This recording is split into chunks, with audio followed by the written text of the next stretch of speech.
ইনশাল্লাহ আমরা বাংলাদেশকে একটা সুন্দর দেশ গড়তে যেই কারিগরদের লাগে সেই কারিগরদেরকে আমরা গড়ে তুলছি আস্তে আস্তে। বিসমিল্লাহির রহমানির রহিম।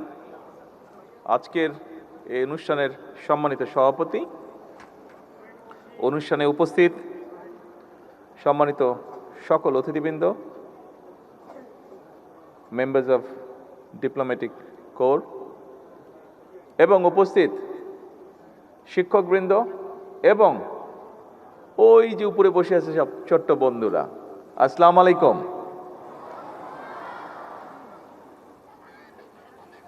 এখন ছোট্ট বন্ধুরা আমাকে একটু কিছু বলতে হবে, তো তার আগে আমি একটু জানতে চাই, এই যে এতক্ষণ একটা 1 ঘন্টার প্রায় আমরা একটা অনুষ্ঠান দেখলাম, তোমাদের বন্ধুরাই পারফর্ম করেছে অনুষ্ঠানগুলা, কেমন লাগলো তোমাদের? অনেক মজা লেগেছে? তোমরা তো করেছো, তোমাদের তো মজা লাগবেই। আর যারা উপরে দেখেছো তোমাদের কেমন লাগলো? তোমরা কি চাও এরকম আরো অনুষ্ঠান করতে? ভেরি গুড, ঠিক আছে, আমরা ইনশাল্লাহ অ্যারেঞ্জ করবো যাতে আরো বেশি এরকম অনুষ্ঠান করা যায়। সম্মানিত সকল উপস্থিতিবৃন্দ এবং শিক্ষকবৃন্দ, আজকে এখানে শিক্ষকবৃন্দই বেশি আছেন খুব সম্ভবত, আমি যতটুকু ধারণা করতে পারছি। সারা বাংলাদেশে বিভিন্ন প্রাইমারি স্কুলে শিক্ষকবৃন্দ আছেন।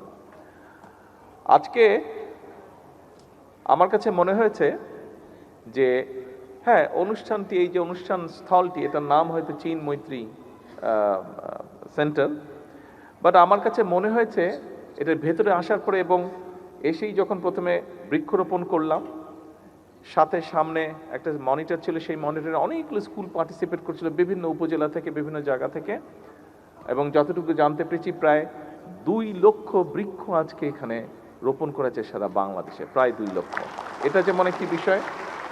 তারপরে আসলাম প্রায় সবগুলো জেলা থেকে, প্রায় 64টি জেলার সবগুলো জেলা থেকে এক একটি করে স্টল ছিল, এবং সেই স্টলগুলোতে দেখলাম আমাদের বন্ধুরা, ছোট ছোট বন্ধুরা প্রাইমারি স্কুলের এবং সাথে টিচাররা কি সুন্দরভাবে স্টলটি সাজিয়েছেন, কে কিভাবে কার স্কুলে কি করছেন, তারা তাদের স্কুলটা কিভাবে চালাচ্ছে, কি কি উদ্যোগ নিয়েছে, কি কি কাজ করছে, সব কিছু খুব সুন্দরভাবে বিভিন্ন জায়গায় ফুটিয়ে তুলেছে। তারা বিভিন্ন জিনিস তৈরি করছে, বাচ্চারা সেগুলো তারা ফুটিয়ে তুলেছে। তারপরে এখানে আসলাম, এখানে বিভিন্ন রকম আমরা গান শুনলাম, আমাদের ছোট বন্ধুদের কবিতা আবৃত্তি শুনলাম, নাচ দেখলাম, বিভিন্ন রকম ডিবেট দেখলাম, আমরা বিভিন্ন রকম পারফরমেন্স দেখলাম। পুরো জিনিসটা আমার কাছে মনে হয়েছে একটি কারখানার ভিতরে আমি ঢুকেছি, যেই কারখানাতে তৈরি হয় বাংলাদেশের কারিগর। আগামী দিনের বাংলাদেশ যারা গড়বে, আগামী দিনের বাংলাদেশ যারা তৈরি করবে, সেই কারিগর তৈরির কারখানাতে মনে হয় আমি আজকে এসে দেখলাম। আজকে এটাই হচ্ছে আমার সবচেয়ে বড় পাওয়া। আমরা যারা এতদিন বিভিন্নভাবে চেষ্টা করেছি আমাদের দেশকে গড়তে, আজকে এর মধ্যে আরও কয়েকটি অনুষ্ঠান আমি দেখেছি। কিছুদিন আগে 20শে জুন খুব সম্ভবত আর্মি স্টেডিয়ামে, তোমরা যারা আছো প্রাথমিক বিদ্যালয় থেকে এসছো, তোমাদের অন্য বন্ধুরা প্রায় 22 লক্ষ বন্ধুরা এখানে, বিভিন্ন টিচার আছেন প্রাথমিক বিদ্যালয়ে, আপনারাও নিশ্চয়ই ওয়াকিফল আছেন, এই ব্যাপারটা জানেন যে বাচ্চারা খেলাধুলায় অংশগ্রহণ, ফুটবল ম্যাচ ছিল এবং প্রায় সারা বাংলাদেশে 22 লক্ষ বাচ্চারা খেলেছে। সেই অনুষ্ঠানে আমি ছিলাম, মানে যখন ফাইনালটা হয়েছে আর্মি স্টেডিয়ামে। এর বাইরে এই চীন মৈত্রী এখানে হলেই কিছুদিন আগে ইনোভেশন একটা প্রোগ্রাম হয়েছে, সায়েন্স ফেয়ার টাইপের, সেখানেও হাজার হাজার বাচ্চারা সারা বাংলাদেশ থেকে পার্টিসিপেট করেছিল। আর আজকে সব কিছু মিলিয়ে মনে হচ্ছে সত্যি একটু হয়তো আমাদের বেগ পেতে হচ্ছে, কিন্তু ইনশাল্লাহ আমরা বাংলাদেশকে একটা সুন্দর দেশ গড়তে যেই কারিগরদের লাগে সেই কারিগরদেরকে আমরা গড়ে তুলছি আস্তে আস্তে। সম্মানিত উপস্থিতিবৃন্দ, শিক্ষকবৃন্দ এবং আমার বন্ধুরা, তোমাদের সাথে, আপনাদের সকলের সাথে আমি আমার 2-1টি বিষয় একটু আলোচনা করতে চাই। নিশ্চয়ই আপনারা কম বেশি সকলে অবগত আছেন যে আমরা সরকার গঠনের আগে আমরা বলেছিলাম শিক্ষা ব্যবস্থাটাকে আমরা কিভাবে গড়ে তুলতে চাই। আমরা বলেছিলাম শিক্ষা ব্যবস্থাটাকে, বিশেষ করে প্রাইমারি শিক্ষাটা, সকল সময় আমি বলেছি প্রাইমারি বিদ্যালয়ের শিক্ষক এবং প্রাইমারি বিদ্যালয়ের শিক্ষার্থী, এই 3টা অসম্ভব ইম্পর্টেন্ট একটি বিষয় দেশকে গড়ে তোলার জন্য। যেমন শিক্ষকদের পাশে এসে আমাদেরকে দাঁড়াতে হবে। আমরা জানি শিক্ষকদের কিছু সমস্যা আছে তাদের, সেটি আমরা চেষ্টা করছি সেই সমস্যাগুলোকে অ্যাড্রেস করতে। একই সাথে আমরা যদি আজকে প্রাইমারি স্কুলের শিক্ষকদেরকে যদি আমরা সঠিক ট্রেনিংয়ের মাধ্যমে সঠিকভাবে গড়ে তুলতে পারি, তাদেরকে সঠিক ট্রেনিং দিতে পারি, তারা তাদের সেই ট্রেনিংটা, সেই শিক্ষাটা তারা শিক্ষার্থীদের কাছে পৌঁছে দিবেন, যার ফলে শিক্ষার্থীরা অর্থাৎ প্রাইমারি স্কুল থেকে একটা শক্ত বুনিয়াদ গড়ে উঠবে ভালো কিছুর। এবং সেই জন্যই আমরা চাইছি সেখানে লার্নিং উইথ হ্যাপিনেস এই বিষয়টিকে ওখানে ইনক্লুড করার জন্য। যা আমি আজকে স্টলগুলো, প্রত্যেকটা স্টলে হয়তো এক পিঞ্চ করে আমি ছিলাম, কিন্তু প্রত্যেকটা স্টলে আমি চেষ্টা করেছি বাচ্চাদের কথা শোনার জন্য, শিক্ষকদের বক্তব্য শোনার জন্য। আমি সেখানে দেখেছি যে এরই ভিতরে শিক্ষকরা বাচ্চাদেরকে নিয়ে অলমোস্ট সবগুলো স্টলে আমি দেখেছি, যতগুলো স্কুল আছে সবগুলো স্কুলে দেখেছি লার্নিং উইথ হ্যাপিনেস এই বিষয়টিকে মোটামুটিভাবে ওনারা ইন্ট্রোডিউস করে ফেলেছেন এর ভিতরে। আমরা জিনিসটাকে আরও সুন্দরভাবে চেষ্টা করব অর্গানাইজ করে নিয়ে আসতে। যে সকল স্কুল এর মধ্যে শুরু করে ফেলেছেন, কেউ এসেছেন এখানে, অনেকেই হয়তো আসতে পারেননি, সকলকে যারা এসেছেন তাদের মাধ্যমে, মিডিয়ার আছে এখানে, মিডিয়ার মাধ্যমে আমি সকল বাংলাদেশের সকল স্কুলকে আমি ধন্যবাদ জানাই এই প্রসেসটা শুরু করার জন্য। একটি বিষয়, আজকে এখানে শিক্ষক যারা উপস্থিত আছেন, শিক্ষকের বাইরেও টিচার্স যারা উপস্থিত আছেন তাদের বাইরেও অনেকে এখানে নিশ্চয়ই গার্জিয়ান আছেন, সবাইকে লক্ষ্য করে একটি কথা আমি একটি বিষয় উল্লেখ করতে চাই। সেটি হচ্ছে যে দেখুন, আমার মনে হয় একটি স্কুলে দেখলাম যে তারা খুব সুন্দর একটি জিনিস করেছে। লাইট, আমাদের যেরকম ট্রাফিক লাইট থাকে, লাল, হলুদ এবং সবুজ ট্রাফিক লাইট থাকে, ওরকম স্কুলের মধ্যে বোধহয় ট্রাফিক লাইট করেছে, এবং ওই ট্রাফিক লাইটের মাধ্যমে তারা বোধহয় ওইটা কন্ট্রোল করে, তারা তখন ক্লাসে ঢুকে যায়, যে কখন ক্লাসে ঢুকতে হবে কখন না। খুব সুন্দর একটি সিস্টেম। কিন্তু এই রকম জিনিসগুলো, অর্থাৎ রাস্তায় চলার সময় লাল দেখলে থামতে হবে, রাস্তায় চলার সময় সবুজ দেখলে যেতে হবে, হলুদ দেখলে থামার প্রস্তুতি নিতে হবে, এই বিষয়গুলো, এই শিক্ষাটি, আমি মনে করি এই শিক্ষাটি শুধুমাত্র প্রাথমিক টিচার যারা আছেন তারাই একমাত্র এটি বাচ্চাদের মনের মধ্যে দিয়ে দিতে পারবেন। অর্থাৎ আমি যেই জিনিসটি বলতে চাচ্ছি, এই উদাহরণটি দিয়ে, অপটিক্যাল ব্রাইটেনার, কালার গার্ড এবং জার্ট লক সমৃদ্ধ অ্যাডভান্স ফর্মুলায় এলো নতুন রে ডিটারজেন্ট পাউডার। আমরা যদি আমাদের ভবিষ্যৎকে সুন্দরভাবে গড়ে তুলতে চাই, তাহলে আমাদের যেগুলো ভ্যালুজ আছে, আমরা অনেক সময় খুব দুঃখজনক কিছু বিষয় দেখি বিভিন্ন জায়গায়, কিন্তু আমরা সকলে মিলে যদি সচেষ্ট হই, বিশেষ করে প্রাইমারি স্কুলের শিক্ষক যারা আছেন, আমরা যদি তাদের সহযোগিতা পাই, তারা যদি আমাদেরকে সহযোগিতা করেন, নিশ্চয়ই তারা সহযোগিতা করবেন, তারা যদি এগিয়ে আসেন, তাহলে এই বাচ্চাদের মনে আমরা ভ্যালুস বা এথিক্স যেগুলো আছে সেগুলো আমরা তাদের মনের মধ্যে দিতে পারি, তাদেরকে সেই শিক্ষা, সেই জ্ঞানটি আমরা দিতে পারি। এবং আমি মনে করি ব্যক্তিগতভাবে একটি জাতির জীবনে যদি এথিক্স এবং ভ্যালুস শিক্ষা থাকে, তাহলেই আমরা একটি শক্তিশালী, সুন্দর, ডিসিপ্লিন একটি জাতি হিসাবে আমরা গড়ে তুলতে পারবো ধীরে ধীরে নিজেদেরকে। আমরা আগামী দিনে সিলেবাসগুলোর মধ্যে আমাদের বিভিন্ন সামাজিক বলেন, ধর্মীয় বলেন, যে এথিক্স বা ভ্যালুসগুলো আছে, পারিবারিক ভ্যালুস বলেন, সামাজিক ভ্যালুস বলেন, ধর্মীয় ভ্যালুস বলেন, এইগুলোকে আমরা ইনক্লুড করতে চাই। আজকে যে সকল প্রাইমারি স্কুলের শিক্ষক উপস্থিত আছেন, আপনাদেরকে এবং আপনাদের মাধ্যমে বাংলাদেশের সকল প্রাইমারি স্কুলের শিক্ষকদের কাছে আমি সহযোগিতা চাইব যে আসুন আমরা আমাদের বাচ্চাদের মনগুলোতে, সরল মনগুলোর ভিতরে আমরা এই ভ্যালুসগুলো, পারিবারিক, সামাজিক যে ভ্যালুসগুলো আছে আমাদের, এই ভ্যালুসগুলোকে আমরা তাদের মনের মধ্যে আস্তে আস্তে দেই। আমি আরেকটি জিনিস মনে করি যে শুধু বাচ্চাদেরকে পড়ালেই হবে না, শুধু ক্লাসরুমে আসবে, ক্লাসরুমে পড়বে, আবার বাসায় চলে যাবে।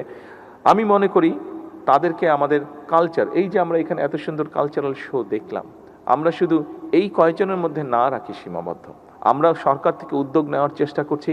আমরা যদি শিক্ষকদের সহযোগিতা পাই, নিশ্চয়ই আমরা সেটি সকল বাচ্চার কাছে পৌঁছে দিতে পারবো। কারণ একটি জাতি শুধু যদি শিক্ষা থাকে, তাহলে কিন্তু আমার মনে হয় না জাতি হিসাবে তারা শক্ত বুনিয়াদের উপরে গড়ে উঠতে পারবে।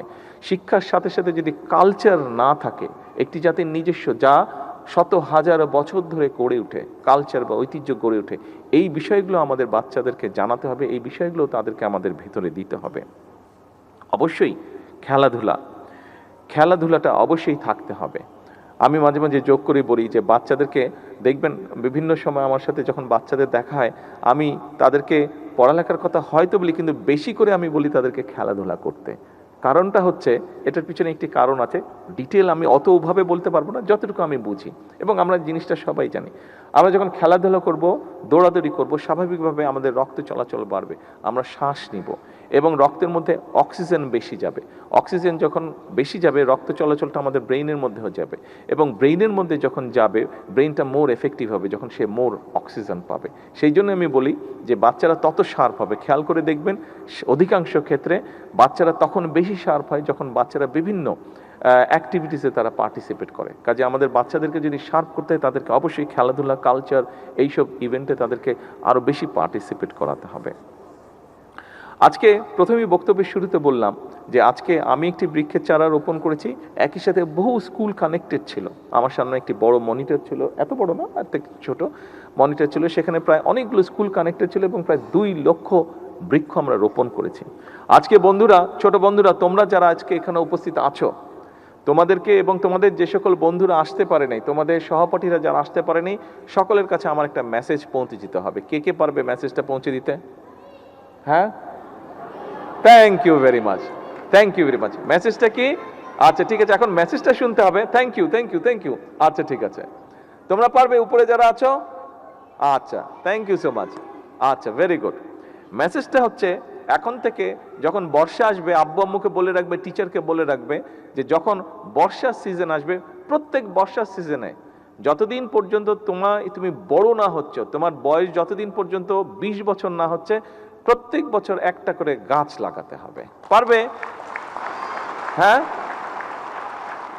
তুমি গাছটা রোপণ করবে, গাছটাও বড় হবে, তুমিও বড় হবে, গাছটাও বড় হবে, তুমিও বড় হবে। তখন দেখবে তোমার যেরকম বন্ধু আছে, গাছটাও তোমার মতন বন্ধু হবে। যখন অন্য বন্ধুরা তোমার সাথে আসবে, গাছতলায় বসে গল্প করতে পারবে, গাছতলায় বসে বই পড়তে পারবে, গাছতলায় বসে তোমরা বিভিন্ন অনুষ্ঠানের প্রিপারেশন নিতে পারবে। এই যে গান করলে, এখানে নাচ করলে, কবিতা আবৃত্তি করলে, এরকম অনেক ইভেন্ট তোমরা গাছতলায় বসে করতে পারবে। কাজেই, এবং শুধু তাই নয়, যখন গরম পড়বে তখন গাছের বাতাসে কিন্তু দেখবে খুব শান্তি লাগবে, খুব আরাম লাগবে। আরেকটি বিষয়, এখানে যারা শিক্ষকবৃন্দ আছেন, এর বাইরেও যারা গার্জিয়ানস আছেন, একটি বিষয় আপনাদের নিশ্চয়ই কম বেশি ধারণা আছে, সবার জানা আছে। দেশনেত্রী বেগম খালেদা জিয়া যখন দেশ পরিচালনার দায়িত্বে ছিলেন, ওনার টার্মগুলোতে উনি যেটা করেছেন, আমাদের মেয়েদের শিক্ষা ব্যবস্থাকে উনি ফ্রি করেছিলেন। মেয়েরা যাতে বিনা টাকায়, যাতে বিনা অর্থে যাতে পড়ালেখা করতে পারে। আজকে বিএনপি সরকার দেশ পরিচালনার দায়িত্বে আছে। আমরা সিদ্ধান্ত গ্রহণ করেছি মেয়েদের পড়ালেখার সুযোগ আরও বিস্তৃত করার জন্য। আমরা অনার্স পর্যন্ত মেয়েদের শিক্ষা ব্যবস্থা ইনশাল্লাহ ফ্রি করার সিদ্ধান্ত নিয়েছি। এবং শুধু একই সাথে নয়, প্রাইমারিতে যেরকম আমরা স্টাইপেন্ড দিচ্ছি, একইভাবে আমরা উচ্চশিক্ষার জন্য যারা ভালো রেজাল্ট করবে সেই সকল মেয়েদেরকে আমরা স্কলারশিপও ইনশাল্লাহ দিব।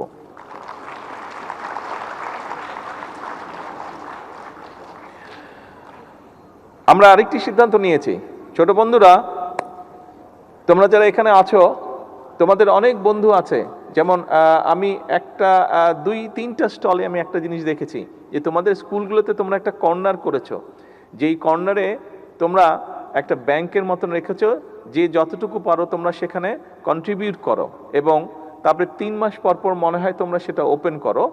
তোমাদের যে সকল বন্ধুরা নতুন কাপড় কিনতে পায় না, তারা সেখান থেকে নিয়ে সেটা কাপড় কিনে, তাই না? তোমরা কে কে জানি করেছো না এরকম? কোন কোন স্কুলে আমি দেখেছি এরকম। ওটাকে কি জানি একটা নাম দিয়েছে ওরা, ভালো কাজের, হ্যাঁ রাইট, ভালো কাজের বক্স, এরকম একটা নাম দিয়েছো। তো আমরাও তোমাদের সেই সকল বন্ধুরা যারা, সবাই তো আর নতুন, অনেক সময় নতুন কাপড় কিনতে পারে না, নতুন স্কুল ড্রেস কিনতে পারে না, আমরা সেই জন্য সিদ্ধান্ত নিয়েছি, শিক্ষকবৃন্দ এবং উপস্থিত সকল সুধীবৃন্দ, আমরা সিদ্ধান্ত নিয়েছি সরকার থেকে যে আমরা পর্যায়ক্রমিকভাবে বাংলাদেশের প্রাইমারি স্কুলের ক্লাস 1 থেকে ক্লাস 5 পর্যন্ত সকল বাচ্চাকে আমরা নতুন স্কুল ড্রেস দেবো ইনশাআল্লাহ। আমরা এর মধ্যে দেখেছি মিড ডে যে মিলটি আছে প্রোগ্রামের, আমরা দেখেছি এর মধ্যে আমরা কাজ করছি বিভিন্ন কারণেই, আবহাওয়াগত কারণে, বিভিন্ন কারণে এটার কোয়ালিটিটা মেনটেন করা সম্ভব হয় না, হয়ে ওঠে না। আমরা এটার উপরে কাজ করছি, আমরা আশা করছি দ্রুতই এ ব্যাপারে আমরা একটা সমাধান বের করতে পারবো এবং বাচ্চারা যাতে ভালো খাবার খেতে পারে, যেটা তাদের জন্য পুষ্টিকর হিসাবে কাজ করবে, যেটাতে তারা এনার্জি পাবে, যেটাতে তারা শার্প হবে তাদের মেমোরি, সেগুলোতে আমরা কাজ করছি। শিক্ষকবৃন্দ, আপনাদের জন্য একটি বিষয় আছে। আপনারা যাতে, আমি প্রথমেই বলেছি যে স্বাভাবিকভাবে আমরা জানি যে সশস্ত্র বাহিনী বা সেনাবাহিনী বা এই সশস্ত্র বাহিনীর সদস্যরা যত বেশি ট্রেনিং করে তারা তত এক্সপার্ট হয়, তত তারা পারদর্শী হয় তাদের কাজের ক্ষেত্রে। ঠিক সেক্ষেত্রে সেভাবে আমরা মনে করি যে আপনাদের ট্রেনিংটা যত ভালো হবে, আপনারা তত আন্তরিকতার সাথে এবং তত ভালোভাবে আপনারা আমাদের শিক্ষার্থীদেরকে শিক্ষা দেওয়ার সুযোগ পাবেন বা আপনাদের জন্য সুবিধা হবে। সেজন্য আমরা আপনাদের ট্রেনিং আরও কীভাবে বেটার করা যায়, কীভাবে আরও বেটার ট্রেনিং দেওয়া যায়, সেটির ব্যাপারেও আমরা পরিকল্পনা গ্রহণ করছি। আমি আশা করি ইনশাল্লাহ অতি শীঘ্র আমরা এই কাজটি শুরু করতে পারব। এবার আমি আমার একটি চিন্তা আপনাদের সকলের সাথে, ছোট বন্ধুরা মন দিয়ে শুনবে, একটা কথা কিন্তু বলবো আমি এবার। শিক্ষকবৃন্দ আছেন এখানে, সকল উপস্থিতিবৃন্দ আছেন, আপনারা যারা শুনতে পাচ্ছেন আমার কথা বা দেখছেন, আমি আমার একটি চিন্তা আপনাদের সাথে শেয়ার করতে চাই। দেখুন, আমরা আজকে এখানে অনুষ্ঠানের শুরুতে সারা বাংলাদেশে প্রায় 2 লক্ষের মতন গাছের চারা রোপণ করেছি। এটি প্রকৃতিতে প্রকৃতি যাতে সুন্দর থাকে, ভালো থাকে, তার জন্য আমরা এই কাজটি করেছি। আমাদের এমনি সরকারের পরিকল্পনা আছে যে আগামী 5 বছর ইনশাল্লাহ সারা দেশে আমরা 25 কোটি বৃক্ষ রোপণ করব। কেন রোপণ করা প্রয়োজন, বৃক্ষের সংখ্যা বাড়ানো কেন প্রয়োজন, এটি কম বেশি আপনাদের ধারণা আছে, আমি সেই ডিটেল বিষয়টিতে যাচ্ছি না আলোচনায়। একটি চিন্তা আছে আমার মধ্যে, সেটি হচ্ছে যে দেখুন, প্রায় আমরা সোশ্যাল মিডিয়াতে দেখি, বিভিন্নভাবেও দেখি যে প্রকৃতির অংশ শুধু গাছপালা না, আমরাও প্রকৃতির অংশ মানুষ হিসাবে, কিন্তু গাছপালা বা মানুষ বলেন, এর বাইরেও প্রকৃতির অংশ আছে, বিভিন্ন পশু পাখি বলেন, এগুলো আমাদের প্রকৃতির অংশ।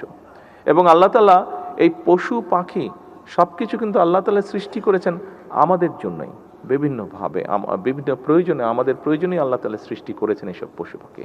কিন্তু আমরা বিভিন্ন সোশ্যাল মিডিয়াতে অনেক সময় দেখি, বুঝেই হোক না বুঝেই হোক, আমাদের মধ্যে অনেকে আছে যারা পশু পাখির প্রতি খুব নির্দয় হয়ে থাকে, বিভিন্নভাবে নির্দয় আচরণ করে পশু পাখির প্রতি। ছোট বন্ধুরা, এখানে তোমরা যারা উপস্থিত আছো, তোমাদের কাছে আমি একটা হেল্প চাই। সেই হেল্পটি হচ্ছে, তোমরা যেমন গাছ লাগাবে প্রতি বছর একটা করে, যদি সম্ভব হয় তোমরা চেষ্টা করবে 2-3 জন বন্ধু মিলে এক একটা করে, সেটা মুরগি হোক, সেটা একটি গরু হোক, সেটা একটি হাঁস হোক, সেটা একটি খরগোশ হোক, সেটা একটি কচ্ছপ হোক, সেটা একটি ছাগল হোক, সেটা একটি বিড়াল হোক, অথবা সেটা একটি কুকুর হোক। আমি যেটি বলতে চাচ্ছি উপস্থিতিবৃন্দ, আমাদের এই ছোট বন্ধুদের মধ্যে সারা বাংলাদেশে আমাদের যারা আছে ছোট বন্ধুরা, ছোট ছোট শিশুরা, এদের মনের মধ্যে আমরা কেন প্রকৃতির জন্য, সেটি পশু পাখি গাছপালা সব কিছুর জন্য আরও একটু আমরা এমন কিছু না কেন করতে পারছি না বা করছি না, যেটার জন্য এই প্রকৃতির প্রতি তাদের আরও মায়া মমতা বৃদ্ধি পাবে। আমি যেটি চিন্তা করেছি, এটা এখন আমরা ফাইনাল করিনি। আমি এখানে এডুকেশন ডিপার্টমেন্টের মিনিস্ট্রির 2 মন্ত্রী আছেন, অ্যাডভাইজার সাহেব আছেন, সেক্রেটারি সাহেবরা আছেন। আমার মনে হয় আমরা যদি একটা পরিকল্পনা গ্রহণ করি যে স্কুলগুলোতে যদি 3-4 জন বন্ধু মিলে যে কোনো একটা পেটকে যদি পালে এবং সেই পেটটা সম্পর্কে তারা বলবে, বড় করবে, তাহলে আমি মনে করি তাদের মনটা যেরকম নরম হবে, সেটি প্রকৃতির প্রতি হোক, পশু পাখির প্রতি হোক, সেটি মানুষের প্রতি হোক, তাহলে আমরা একটি মানবিক বাংলাদেশ মনে হয় খুব সুন্দরভাবে গড়ে তুলতে পারবো। যদি একটি মানবিক বাংলাদেশ আমাদেরকে গড়ে তুলতে হয়, তাহলে অবশ্যই আমাদের এই যে ছোট কোমলমতি শিশুগুলো আছে, তাদেরকে আমাদের মানবিক মানুষ হিসাবে গড়ে তুলতে হবে। আমরা যদি মানবিক মানুষ হিসাবে তাদেরকে গড়ে তুলতে পারি, তাহলেই আমরা মানবিক বাংলাদেশ গড়ার ক্ষেত্রটি রচনা করতে পারব। আসুন, আজকের এই অনুষ্ঠানে, আজকের এই প্রাথমিক শিক্ষা পদক এই অনুষ্ঠানে শিক্ষকবৃন্দের কাছে আমার অনুরোধ থাকবে, আসুন আমাদেরকে সহযোগিতা করুন, আমাদেরকে দয়া করে সাহায্য করুন একটি মানবিক বাংলাদেশ গড়ে তুলতে। এই মানবিক বাংলাদেশ গড়ে তোলার জন্য এই মানবিক বাংলাদেশ গড়ে তোলার জন্য যেই সৈনিকদের দরকার, সেই সৈনিকরা কিন্তু আপনাদের কাছে আছে, আপনাদের সামনে আছে। সেই সৈনিকদেরকে আপনারাই নিয়ন্ত্রণ করেন, সেই সৈনিকদেরকে আপনারাই গড়ে তোলার কারিগর। আজকে সেই কারিগরদেরকে যাতে আমরা মানবিক কারিগর হিসেবে গড়ে তুলতে পারি, সেই প্রত্যাশা, সেই সহযোগিতা, সেই সাহায্য চেয়ে শিক্ষকদের কাছে, সেই সাহায্য চেয়ে আমি আমার বক্তব্য শেষ করছি। আল্লাহ হাফেজ। বাংলাদেশ জিন্দাবাদ।